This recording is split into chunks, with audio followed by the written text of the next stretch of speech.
எனக்கு ஊர் கொடுத்த உயிர் கொடுத்த தாய் தந்தையருக்கு என்னுடைய முதல் வணக்கம்.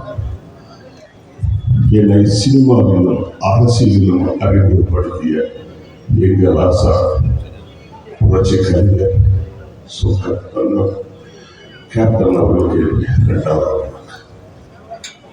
இங்கு வர இருந்திருக்கும் உங்கள் அனைவருக்கும் என்னுடைய மூன்றாவது வணக்கம். என்னுடைய பேச்சில் நிறைய இருந்த குறைய பிடிச்சி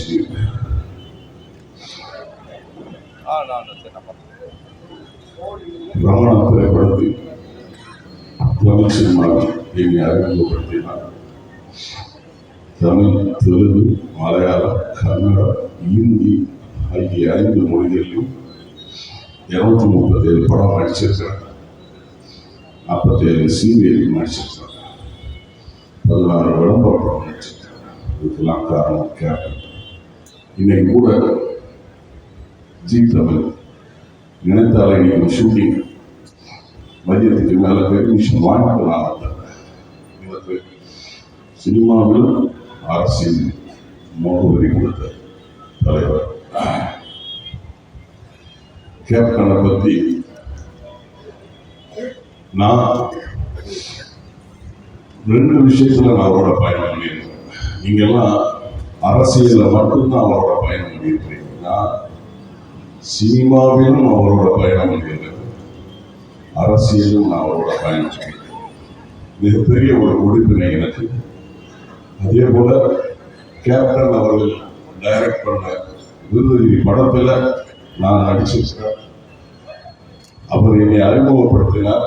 அந்த படத்தில் என்னை அவர் இயக்கி இருக்கிறார். மிகப்பெரிய விஷயம். சினிமாவில் 53, 54 இயக்குனர் அறிமுகப்படுத்தியிருக்கிறார். சுமார் 420 நடிகர்கள், டெக்னீஷியன்கள் அறிமுகப்படுத்தியிருக்கிறார். கேப்டனை பற்றி சொல்லிட்டே போகலாம். அவருடைய மனித நேயத்தை பற்றி சொல்லணுமா, அவர் கொடுக்கிற தன்மையை பற்றி சொல்லணும்.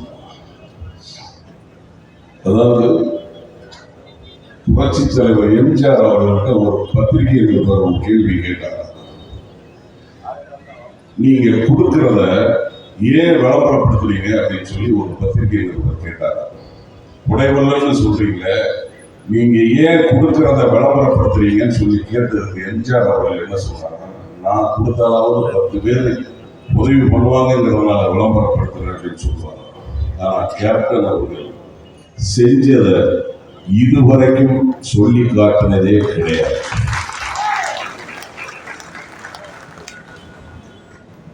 அதே போல அவரை தப்பா பேசினாங்க, அவங்களை இவர் என்னைக்குமே தப்பா பேச மாட்டாங்க.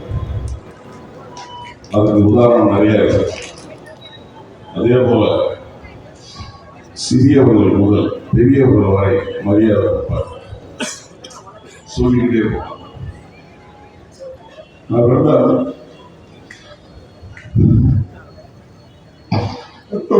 தேதி கேப்டன் கிடைச்சிருப்பேன்.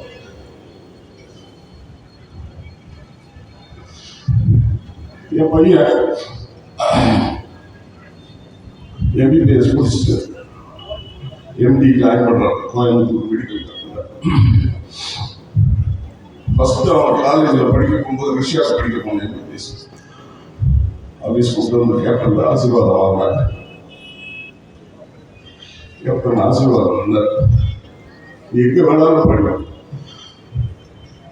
உன்னுடைய மருத்துவ சேவை தமிழ்நாட்டில் தான் இருக்கணும். முக்கியமா ஏழை எளிய மக்கள் வந்தா பணம் இல்லைன்னு சொன்னா இலவசமா மருத்துவம் பண்ணணும்னு சொன்னாங்க. என் பையன் எப்படி ஜாயின் பண்ணணும், நான் எப்படியாவது கேப்டனுக்கு ஆசீர்வாதம் வாங்கணும். அது சார் என்ன சொன்னோம். அந்நியாரை கேட்டு அக்டோபர் 2ஆம் தேதி நான் கேட்கணும். என் பையன் 3ஆம் தேதி கோயம்புத்தூர் ஜாயின் பண்ணுவோம். இன்னைக்கு நம்ம தலைவரை கிடைச்சிருக்கோம். இப்ப எனக்கு ஆசைப்படுறது கேப்டன் அண்ணி 13,000 ஒரு சிசு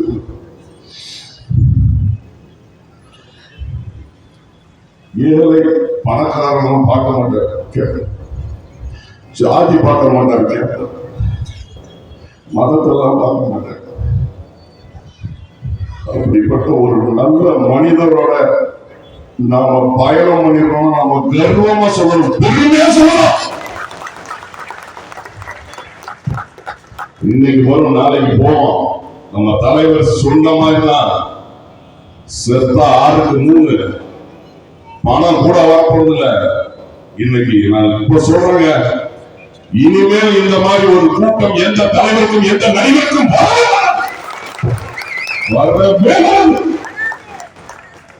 அவ்வளவு செஞ்சிருக்கிறாங்க. என் சொந்த ஊருக்கு தென்காசி மாவட்டங்க, ஆய்க்குடின்னு ஒரு இடத்துல மாற்றுத்திறனாளிக்கு 5 ஏக்கர் நிலம் கொடுத்துருக்காரு. நாங்க அந்த சொந்த மாவட்டத்திலே இருக்கோம், எங்களுக்கே தெரியாது.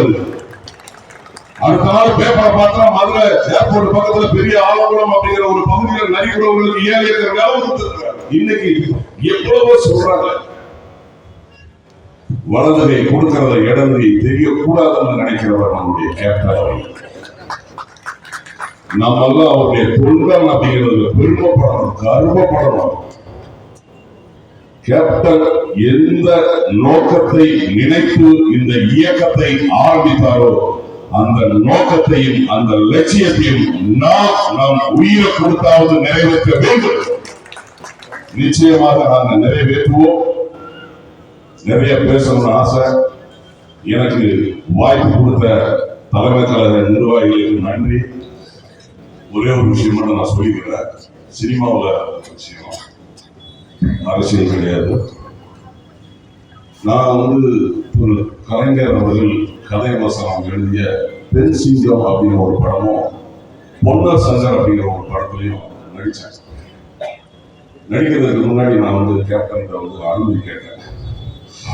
கேப்டன் இந்த மாதிரி கலைஞர் கதை வசனத்தில் இங்கே கூப்பிடுறாங்க, நான் நடிக்க போகலாம் அப்படின்னு. அவர் ஒரே ஒரு வார்த்தை சொன்னேன், அவருடைய கதை வசனத்துல நடிக்கிறதுக்கு அவன் நாயா பேய அலையா நடிக்கலாம்னு கேட்கிறிய, நடிப்பு வேற அரசியல் வேற, இது உன் தொழில், போய் நடி அப்படின்னா. எப்படிப்பட்ட தலைவர் பாருங்க. நிச்சயமாக அவர் நம்ம இதயத்தில் நம்மளோட இருக்கிறார். பாருங்க, இன்னைக்கு கூட அந்த கருடன் சுற்றினது நம்ம எல்லாமே பார்க்கலாம். இன்னைக்கும் சுத்திருச்சு. நிச்சயமாக நம்ம அண்ணன் நண்பராஜ் சொன்ன மாதிரி இது ஒரு கோயில் ஆயிடுச்சு. நான் 3 நாள் இங்க வந்தேன். வரும்போது ஒரு வயசான அம்மா வெளியில அழுதுட்டு இருக்குது. அந்த போட்டோ அப்படி தூக்கி பார்த்துட்டு அழுது. நான் கேட்டேன் அந்த அம்மாட்ட, அம்மா எந்த ஊருமா நீங்க அப்படின்னு. நான் விழுப்புரம் பக்கத்துலையா, என் வீட்டில் நான் என் பையன்கிட்ட சொல்லாம வந்துட்டேன் அப்படின்னு. ஏம்மா தனியா வந்தீங்க, இவரை பார்த்துருக்கீங்களா அப்படின்னு கேட்டேன். இப்போ அவங்க சொன்னாங்க, 2007 எங்க ஊருக்கு வந்தாங்க. எங்க ஊருக்கு வரும்போது கூட்டம் பயங்கரமா இருந்துச்சு. எங்க நெருக்கி தள்ளிட்டு இருந்தாங்க. ஒரு கார் வந்துச்சு, அந்த கார் கண்ணாடி கதவுக்கு இறங்கிச்சு. அப்போ பார்த்தா இந்த ஐயா இங்க பார்த்தாங்க, கதவை திறந்துட்டு வேகமா கூட்டத்தெல்லாம் விலைக்கு விட்டு இங்கே தனியாக கூப்பிட்டு ஏமா அந்த மாதிரிலாம் கூட்டத்தில் வராதாமான்னு சொல்லிட்டு கையில சூழ்ச்சி ஏதோ ஒன்று கொடுத்தாங்க. அதுல 1000 ரூபா பணம் இருந்துச்சு.